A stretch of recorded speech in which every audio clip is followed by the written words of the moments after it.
αυτός.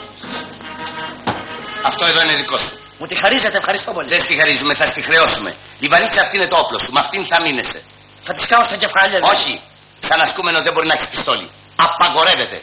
Θα έχει όμως αυτά εδώ.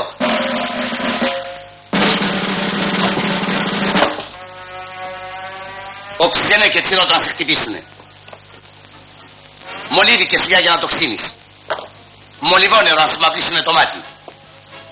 Χάπια αντισυλληπτικά για να μην συλλαμβάνεσαι. Μανταλάκια για να σε γνώσει τα ρούχα σας σε ρίξεις στη θάλασσα. Λουλάκι δεν βάλαμε. Πάψε! Αυτό είναι ένα διαρκές του ηλεκτρικού Αθηνών Πειραιώς.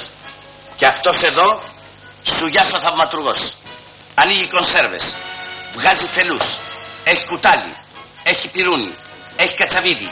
Έχει πριόνι. Έχει και νοικοκόπτη. Αλλά το πίπερο έχει. Καθαρίζει λεκέδα, σκοτώνει έντομα. Ξεβουλώνει νεροκύτες. Δικός σου.